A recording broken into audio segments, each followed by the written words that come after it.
વિદ્યાર્થી મિત્રો આપણે આગળ વધીએ તો પાંચમા ચેપ્ટરની આપણે સંપૂર્ણ થિયરી પૂરી થઈ ગઈ છે બરાબર. તો હવે આપણે એક્ઝામ્પલમાં આગળ વધીશું. તો એક્ઝામ્પલમાં આગળ વધીએ તો ઉદાહરણ નંબર છે 8.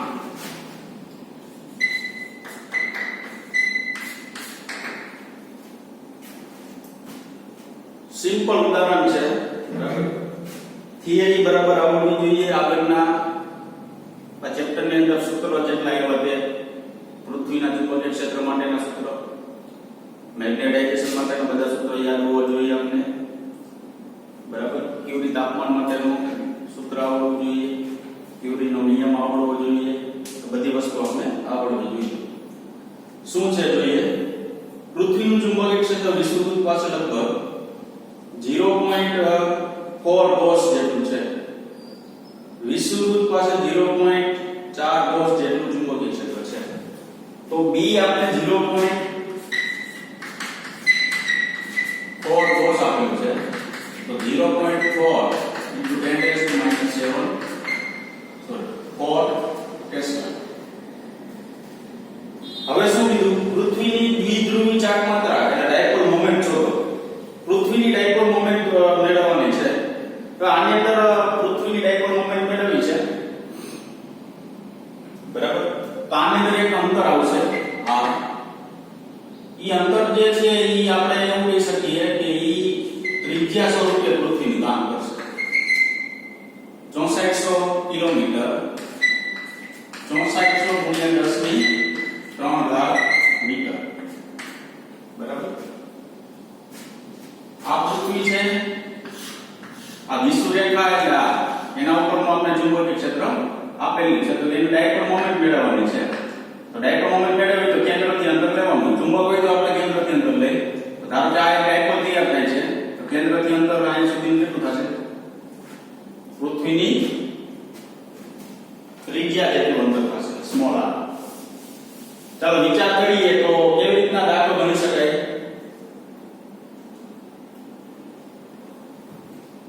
તો આપણી પાસે તમને ખબર હોય તો વિષુવવૃત્ત માટેનું એક સૂત્ર આવ્યું હતું. એમાં મોમેન્ટ આવે તો વિષુવવૃત્ત માટેનું સૂત્ર જે છે ને એ આપણી પાસે શું હતું? તો કે B બરાબર μ0/4π m/r. યાદ રાખજો ખાસ. અક્ષ હોય, અક્ષ ઉપરનું ચુંબકીય ક્ષેત્ર તો આને ખૂબ ગુણાય. તો તમને ખબર જ છે.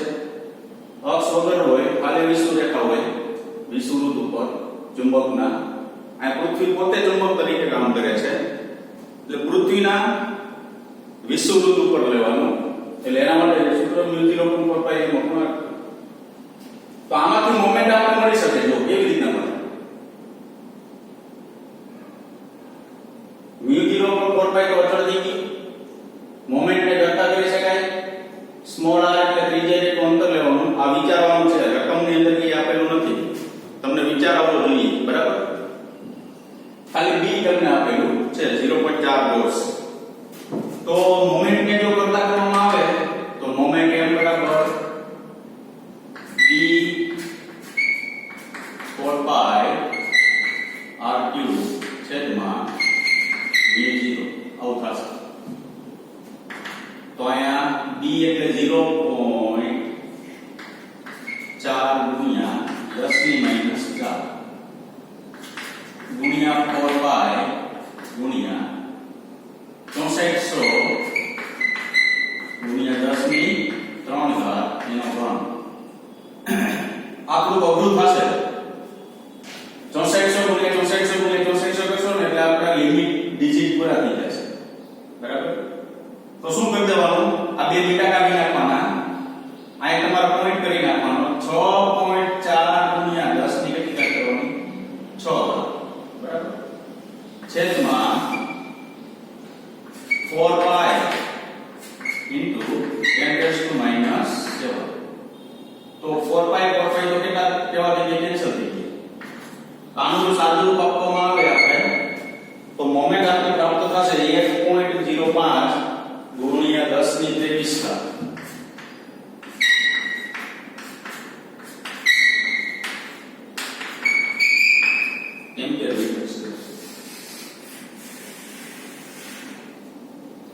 1.05 ગુણ્યા 10 ની 23 ઘાત એમ્પિયર મીટર સ્ક્વેર પ્રાપ્ત થશે. દાખલો કોમાં જોઈએ ને તો આપણે લાંબુ બધું લાગશે, બરાબર? દાખલો એમાં જોઈએ તો કેવું લાગશે? તો લાંબુ લાગશે. પછી છેલ્લે એક લીટી લખેલી છે, જે ભૂચુંબકો માટેના પુસ્તકમાં દર્શાવેલ મૂલ્ય 8 × 10 ની 22 ઘાત એમ્પિયર મીટર સ્ક્વેર ની નજીક છે. અહીં 1 આપેલું છે, 10 ની 23, ઓલું 8 આપેલું છે, પણ ત્યાં 8 9 ને 10 થઈ જાય એટલે ડાયરેક્ટ કેટલા થઈ જાય? 22 છે, ડાયરેક્ટ કેટલા થઈ જાય? 23. એટલે બે એપ્રોક્સિમેટલી કેવી વેલ્યુ છે? નજીકની વેલ્યુ છે. ભૂચુંબકીય એટલે પૃથ્વીના ચુંબકીય ક્ષેત્રની નજીકનું ચુંબકીય ક્ષેત્ર આપણને શું થાય છે? પ્રાપ્ત થશે, બરાબર? દાખલા જે છે આ રીતના ગણી નાખો. એમાં તમને લાંબુ ડિટેલ આપેલી છે એની રીતના, કારણ કે આ ઉદાહરણ જે ગણશું ને બોર્ડ ઉપર એ રીતના તમારે ગણવાના છે, બરાબર? ચાલો એના પછી જોઈએ તો ઉદાહરણ નંબર છે 9.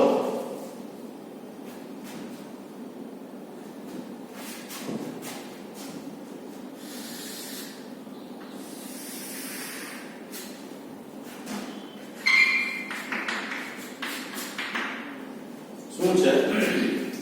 કોઈ સ્થાનના ચુંબકીય ધ્રુવ તલમાં પૃથ્વીના ચુંબકીય ક્ષેત્રનો સમસ્થિતિ ઘટક. ધ્રુવ તલ એટલે શું? ધ્રુવ તલ, ધ્રુવમાંથી જે સમતલ પસાર થતો હોય તે, જેને આપણે ભૌગોલિક મેરિડિયન કીધું, ખબર છે, બરાબર? અથવા જીઓગ્રાફ મેરિડિયન, સાવ ગુજરાતી નામ છે એનું ધ્રુવ તલ. સમસ્થિતિ ઘટક આપેલો છે 0.26 વોલ્ટ. સમસ્થિતિ ઘટકને આપણે કોના વડે દર્શાવીશું? એ જી વડે દર્શાવે છે, જે 0.26 ગોસ જેટલો આપણે આપેલો છે. ટેસ્લા ફેરવવું તે વાંધો નહીં. પછી શું કીધું? નમન કોણ 60 ડિગ્રી છે. નમન કોણ, ઇન્ક્લિનેશન જેને કહેવાય, ડીપ એંગલ, કેપિટલ જેને આઈ કહેતા. નમન કોણ એટલે શું? પૃથ્વીની સપાટી પરનું કોઈ પણ સ્થળે પૃથ્વીનો સમસ્થિત ઘટક અને પૃથ્વીના ચુંબકીય ક્ષેત્ર વચ્ચે બનતો ખૂણો, બરાબર?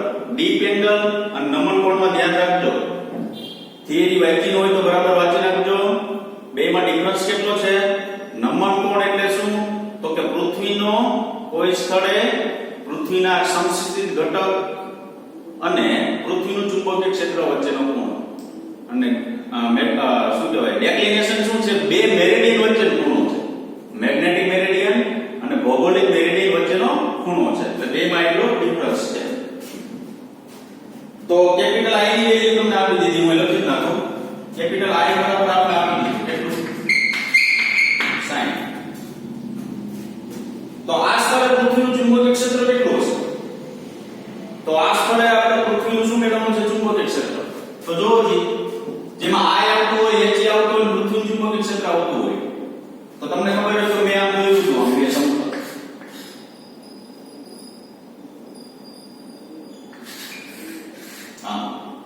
બરાબર? એમાં અહીંયા એક ચુંબકીય ક્ષેત્ર બી, આ પૃથ્વી ચુંબકીય ક્ષેત્ર. અહીંયા આ એક નોટો, અહીંયા શું તો સમસ્થિતિ ઘટક, અહીંયા શું તો ઉર્ધ્વ ઘટક. તો આપણી પાસે કઈ વેલ્યુ આપેલી છે? તો અહીંયા એચ વેલ્યુ આપેલી છે. આ આપણે મેળવવાનું છે અને આ આપેલું છે. આ ત્રણ વચ્ચે સંબંધ સમીકરણ એટલે શું? તો આપણે લખી શકાય પૃથ્વીનો સમસ્થિતિજ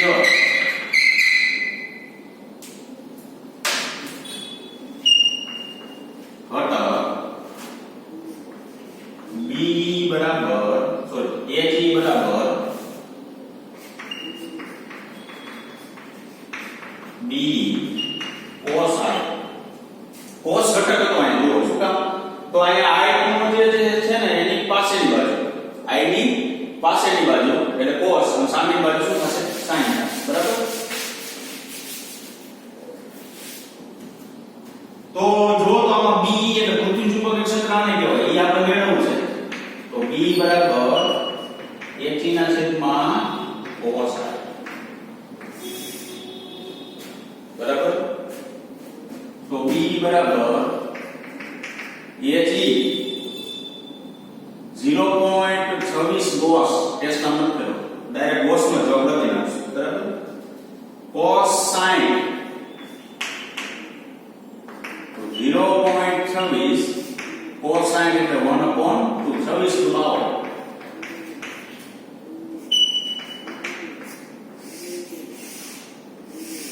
એટલું ચુંબકીય ક્ષેત્ર આપણે પ્રાપ્ત થશે 0. કેટલું 52 cos અથવા તમે ટેસ્લા થિયરી ને ઇક્વલ બરાબર તો આપણે એવું કહેવાય કે 10⁻⁴ 0.26 પાછળ 0.52 ને 10⁻⁴ એવો જવાબ આવે બરાબર. આગળ વધીએ તો ઉદાહરણ નંબર છે 10.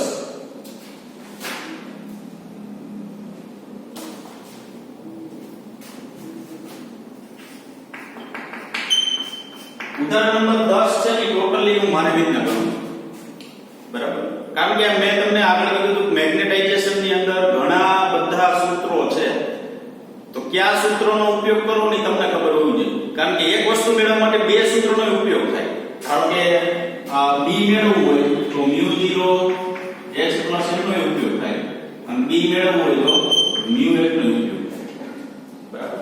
હવે આપણે કેવો ડેટા આપેલો છે કેવા સૂત્રનો ઉપયોગ કરવો એ આપણે નક્કી કરવાનું છે. કેવો ડેટા આપેલો છે કેવા સૂત્રનો ઉપયોગ કરવો એ આપણે નક્કી કરવાનું છે. એટલે ઉદાહરણની અંદર તમે જોશો ને એટલે થોડું કોમ્પ્લિકેટેડ વધારે છે. આગળ જતા સી ઓપ્શન મેગ્નેટાઇઝેશન મેળવવાનું છે તેમાં બરાબર, પણ આપણે એ રીતના મેળવશું નહીં બરાબર. સહેલી રીત જે છે સહેલા સૂત્રનો જે ઉપયોગ થશે તેવી રીતના આપણે મેળવશું. રકમ જોઈએ શું આપેલી છે ઉદાહરણ નંબર 10 ને. એક સોલેનોઇડમાં ગર્ભમાંના કોર દ્રવ્યની સાપેક્ષ પરમિએબિલિટી 400 છે. સાપેક્ષ પરમિએબિલિટી એટલે આ લખી નાખવાનું μr બરાબર 400. ગર્ભ એટલે અંદરના ભાગમાં જે મટીરીયલ છે એની સાપેક્ષ પરમિએબિલિટી આપે. સોલેનોઇડના આટાઓની ગર્ભની અવાહક વડે જુદા પડેલા છે. આટાઓ ગર્ભથી અવાહક વડે જુદા પડેલા. અવાહક વડે જુદા પડેલા છે એટલે તો એનો મતલબ એવો કે સોલેનોઇડ તો છે જ, પણ સોલેનોઇડ ડાયરેક્ટ વારો વીટી નથી દેવામાં આવતો. વારા ઉપર એક અવાહક પડ ચડાવવાનો પછી એને વીટવામાં આવે. તો અંદર તમે જે ચોક હોય આ ચોક છે એ ગર્ભ છે ધારો કે અહીંથી સોલેનોઇડ આમ હું વીટી દઉં તો ડાયરેક્ટ વારો નહીં વીટવાનો. વારા ઉપર શું ચડાવેલું છે એક ધારો કે પ્લાસ્ટિક કવર ચડાવેલું, તો એ બે સંપર્કમાં આવે એટલે એ કોના તરીકે કામ કરે અવાહક તરીકે કામ કરશે. આટામાંથી 2 એમ્પિયર વિદ્યુત પ્રવાહ પસાર થાય છે.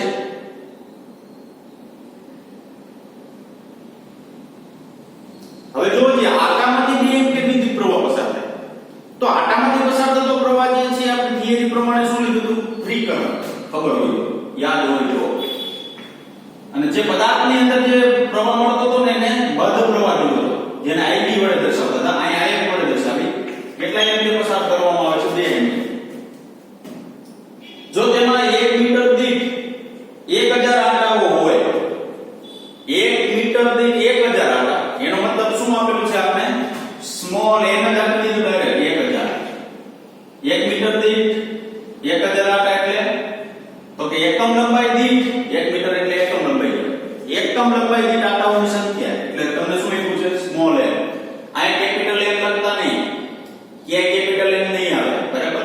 એકમ લંબાઈ દીઠ આંટાની સંખ્યા આપેલી છે એટલે 1 મીટર દીઠ આંટાને 100 આંટા હોય તો શું મેળવી દીધું h મેળવો.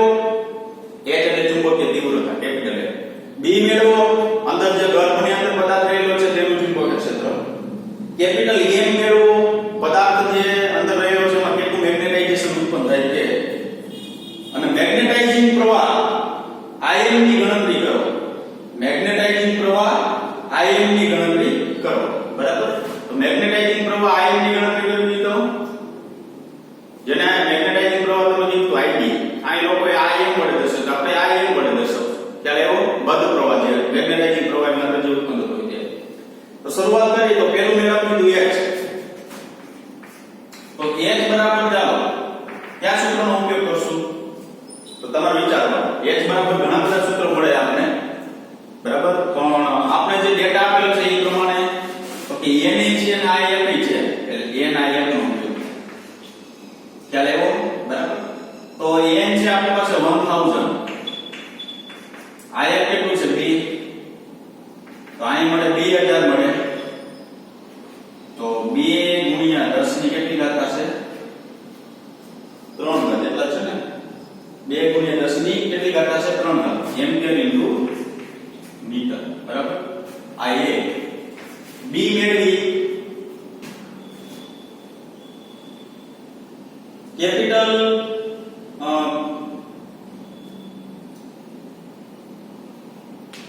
બી ની અંદર શું પૂછ્યું છે?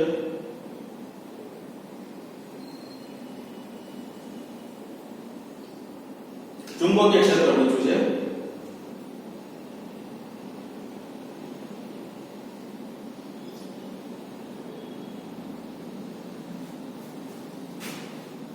ચાલો કયા સૂત્રનો ઉપયોગ થશે બી મેળવવા માટે? બે સૂત્ર લાગે.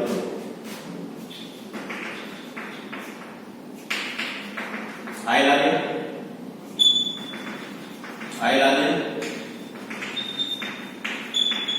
આઈ લાગે. હવે બી મેળવવા માટે આ ત્રણ સૂત્રનો ઉપયોગ થાય પણ પેલું નહીં આવે. શું કામ? તો કે h તો આપણી પાસે છે mu 0 અચળ કેપિટલ M નથી એટલે આ mu બરાબર.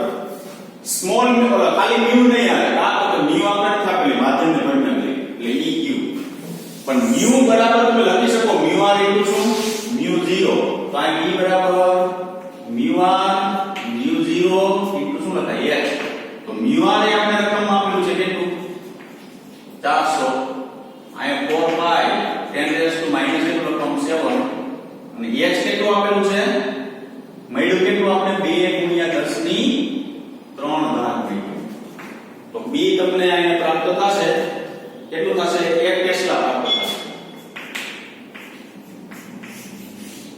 ચાલો c શું મેળવવાનું કીધું કેપિટલ m મેળવવાનું કીધું તો કેપિટલ m મેળવવું હોય તો m નું સૂત્ર આવું છે m બરાબર કાયમ ઇન્ટિગ્રેટ છે.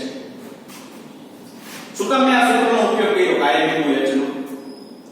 કારણ કે એવું નથી હજી તમારી પાસે m નું બીજું કોઈ સૂત્ર હોય તો એના ઉપરથી જવાબ એટલો જ આવે એમાં કઈ ફેર ન પડે. કાયમ ઇન્ટિગ્રેટ નો શું કામ ઉપયોગ કર્યો તો કે અહીં મને કાયમ મળી ગયું મારી પાસે આવું છે mu r minus already mu r તો આપણી પાસે છે જ ખ્યાલ આવ્યો તો કાયમ જે છે ને એ મને કેટલું મળશે mu r માઈનસ 1 તો mu r આપણી પાસે કેટલું છે 400 માઈનસ 1 એટલે આ કેટલું થાય 399 આ શું થયું કાયમ. હવે મને મેગ્નેટાઇઝેશન m મળે તો કાયમ ઇન્ટુ શું થાય h તો કાયમ 399 છે h મને કેટલું મળે 2 ગુણ્યા 10 ની 3 ઘાત તો એપ્રોક્સિમેટલી જવાબ જે આવશે ને એ 8 ગુણ્યા 10 ની 5 ઘાત એમ્પીયર પર મીટર આવશે. બરાબર. ડી મેં શું કીધું હું અહીં જે ગણું છું એ પ્રમાણે દાખલાઓ ગણજો બરાબર. હવે આગળ શું લખાય આગળ એમાં જો અઘરું થોડું આપેલું છે આગળમાં પણ એ પ્રમાણે આપણે લેવાનું નથી બરાબર. મેગ્નેટાઇઝિંગ પ્રવાહ IM ની ગણતરી કરો તો મેગ્નેટાઇઝિંગ પ્રવાહ એટલે કેપિટલ M n IM આવું લખાય. જેમ તમે IB સ્મોલ IB આવું લેતા એકમ લંબાઈ દીઠ પદાર્થમાં ઉદ્ભવતો પ્રવાહ એને સ્મોલ IB લેતા એટલે NIM. તો મેગ્નેટાઇઝિંગ પ્રવાહ આ કેમ h બરાબર તમે small n I h sorry શું કહેવાય I f એવું લખતા બરાબર NIM આ કેમ લખ્યું એવી રીતના તો IM મેળવવું છે m ના છેદમાં શું લખાય m તો m જો તો કેટલું છે આપણી પાસે IM એપ્રોક્સિમેટલી 8 ગુણ્યા 10 ની 5 ઘાત જો આ એપ્રોક્સિમેટલી કરેલું તો છેદમાં n સ્મોલ n છે 1000 3 ઘાત બાદ થઈ જાય તો એપ્રોક્સિમેટલી 800 એમ્પીયર પ્રવાહ મળે. અંદર રહેલા પદાર્થને ઉદ્ભવતો પ્રવાહ જે છે એપ્રોક્સિમેટલી કેટલો મળશે 800 એમ્પીયર જેવો પ્રાપ્ત થશે. હવે આગળ જઈએ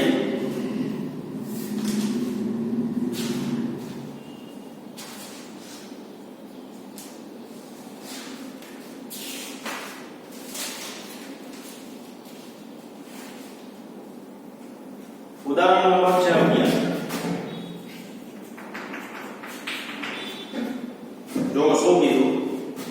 ફેરોમેગ્નેટિક આયન લોખંડમાં એક ડોમેઇન સમઘન આકારનું છે. આમ સમઘન ટૂંકમાં તેલના ડબ્બામાં ડોમેઇન એક દિશામાં ગોઠવાયેલી હોય એવું છે, જેની બાજુઓ 1 માઇક્રોમીટર લંબાઈની છે. ખૂબ જ નાનું સમઘન છે, બરાબર. એની બાજુનું લંબાઈ આપી દીધી તો કદ એનું ડાયરેક્ટ ખબર પડી જાય. 1 માઇક્રોમીટર ગુણ્યા 1 માઇક્રોમીટર ગુણ્યા 1 માઇક્રોમીટર. આ ડોમેઇનમાં રહેલા આયન પરમાણુઓની સંખ્યા, ડોમેઇનની મહત્તમ શક્ય એવી ડાયપોલ મોમેન્ટ અને ડોમેઇનનું મેગ્નેટાઇઝેશન શોધો. આની આયનની અંદર કેટલા પરમાણુઓની સંખ્યા છે તે મેળવવાની. બીજું શું મેળવવું? ડોમેઇનની મહત્તમ શક્ય એવી dipole moment, maximum dipole moment કેટલી ઉત્પન્ન થાય તે મેળવવાની. ત્રીજું શું કીધું? ડોમેઇનનું મેગ્નેટાઇઝેશન. આમ ગોઠવાશે એટલે પદાર્થ ચુંબકીય ક્ષેત્ર ઉત્પન્ન કરશે એટલે મેગ્નેટાઇઝેશન થાય. આયનનું પરમાણુય દળ 55 ગ્રામ પર મોલ અને તેની ઘનતા 7.9 ગ્રામ પર સેન્ટીમીટર ક્યુબ છે. તો દરેક આયન પરમાણુની ડાયપોલ મોમેન્ટ અંદર જે છે પરમાણુ એની ડાયપોલ મોમેન્ટ આપી દીધી 9.27 * 10 - 24 છે એમ તમે ધારો. તો સૌપ્રથમ આપણે પહેલા શું મેળવશું? ધારો કે દળ મેળવી લઈએ, બરાબર. તો પહેલા કદ આપણે આપેલું છે, જો કદ બરાબર સમઘન છે એટલે શું લખાય? L3 આપેલું નથી, મેળવવાનું છે. તો કેપિટલ B બરાબર L3 એવું લખાય. L તમને 1 માઇક્રોમીટર નો ક્યુબ એવું આપો તો 10⁻⁻6 એનો શું થાય? ઘન. અને મીટર એ કાંઈ શું થાય? ઘન થાય, બરાબર. તો જો તો 10 ની -18 મીટર ઘન. અમારે સેન્ટીમીટર કરવું હોય તો 10 ની ઘન છે 10 ની -2 કરવું પડે તો સેન્ટીમીટરમાં પડે. સોરી +2 કરવું પડે, +2 ગુણવા પડે, બરાબર. તો અમારે સેન્ટીમીટરમાં ફેરવવું હોય તો આ સેન્ટીમીટર ક્યુબ કરવું હોય ને તો 10 ની 2 ઘાત નો ઘન કરવાનો એટલે 6 ઘાત થાય તો અહીં ગુણ્યા 6 ઘાત કરો તમે 10 ની માઈનસ વધે કેટલી ઘાત? 12 ઘાત. તો 10 ની -12 ઘાત સેન્ટીમીટર ક્યુબ. સેન્ટીમીટરમાં એટલે કેવું? તો બધું જે તમને આપેલું છે કેમાં આપેલું છે? સેન્ટીમીટરમાં આપેલું છે. હવે ઘનતા જોઈએ. ρ બરાબર m/v પરથી દળ મેળવવાનું છે પરમાણુનું. m બરાબર ρ * v. ρ તમને રકમમાં આપેલું છે, જુઓ કેટલું આપેલું છે? 7.9 સેન્ટીમીટર ગ્રામ પર સેન્ટીમીટર ક્યુબ ગુણ્યા આ ગ્રામ. આ દળ આપણે 7.9 * 10 - 12 ગ્રામ દળ આપણે શું થઈ ગયું? પ્રાપ્ત થયું. હવે કઈ રાશિ પરમાણુની સંખ્યા મેળવવા માટે મૂકી? દળ પરમાણુની સંખ્યા 55 ગ્રામ દળ ધરાવતા પદાર્થની અંદર પરમાણુની સંખ્યા 6.02 * 10⁻23 શું કામ આવું લખ્યું? એવો કેટલો ઊંચાઈ હોય? કારણ કે એ લોકોએ શું કીધું? દળ છે ને 55 ગ્રામ પર મોલ છે. પર મોલ કીધું ને એટલે એકમ મોલ માટે, એટલે 1 મોલ માટે 55 ગ્રામમાં 1 મોલ માટે પરમાણુ સંખ્યા 6.02 * 10⁻23 તો આપણી પાસે દળ આટલું મળ્યું. 7.9 * 10⁻12 ગ્રામમાં પરમાણુ સંખ્યા કેટલી?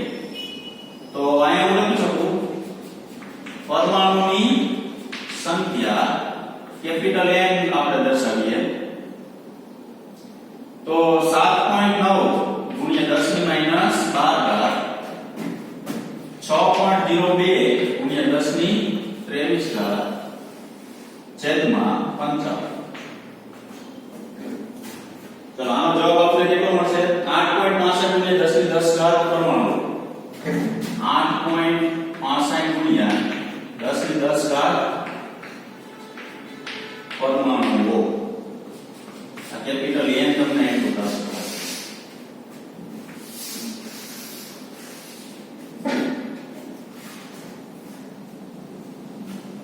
આગળ જોઈએ તો મહત્તમ ડાયપોલ મોમેન્ટ મેળવવાની કીધી છે. જો મહત્તમ શક્ય હોય એટલી ડાયપોલ મોમેન્ટ કેટલી છે?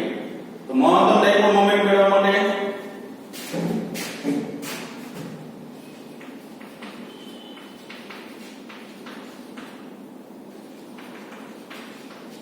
m maximum બરાબર n * m. કારણ કે કુલ પરમાણુ સંખ્યા જેટલી મળે એની સાથે એક મોમેન્ટ ગુણી દેવાનો એટલે મહત્તમ જેટલી ડાયપોલ મોમેન્ટ મળે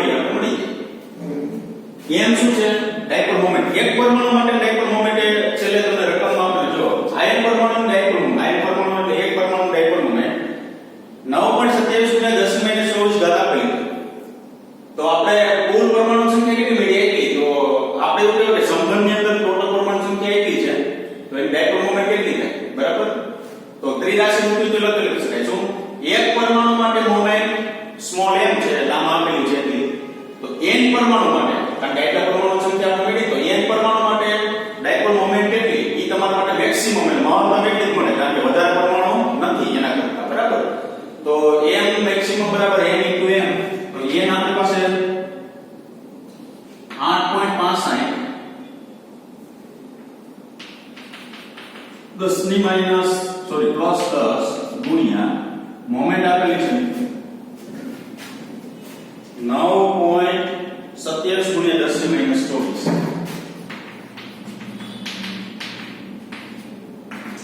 આમ સાદું આપવામાં આવે તો 8 ગુણ્યા 10 ની માઈનસ 13 ઘાત એમ્પીયર મીટર સ્ક્વેર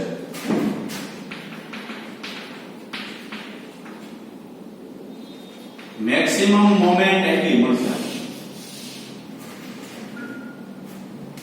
બરાબર 8 ગુણ્યા 10 ની માઈનસ કેટલી મળશે 13 ઘાત એમ્પીયર મીટર સ્ક્વેર હવે આગળ પૂછ્યું છે જો ડોમેઇન નું મેગ્નેટાઇઝેશન શોધો તો ડોમેઇન ની અંદર કેટલી મોમેન્ટ મળી ગયો હવે પરમાણુ સંખ્યા મળી ગઈ હવે એનું શું કીધું મેક્સિમમ મેગ્નેટાઇઝેશન મેળવો તો મેક્સિમમ મેગ્નેટાઇઝેશન મેળવવા માટે તો મહત્તમ મેગ્નેટાઇઝેશન કેપિટલ M બરાબર M maximum by capital B વ્યાખ્યા આવી જો મેગ્નેટાઇઝેશન એકમ કદમાં મહત્તમ ચુંબકીય ડાયપોલ મોમેન્ટ પરિણામી મહત્તમ ચુંબકીય ડાયપોલ મોમેન્ટ જે આપણે પ્રાપ્ત થાય તે શું કહેવાય પદાર્થનું મેગ્નેટાઇઝેશન તો અહીંયા 8 ગુણ્યા 10 ની માઈનસ 13 ઘાત આ કિંમત કોમ ધ્યાન રાખજો શું કામ હે આ ઉપર સીધી એમ્પિયર્સ માં મીટર આપેલું છે એટલે મીટર માં કિંમત 10 ની છેદમાં કેટલી મૂકવાની તો -18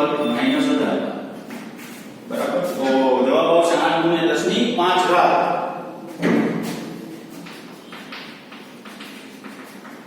એમ્પિયર પર મીટર આ કેપિટલ S બરાબર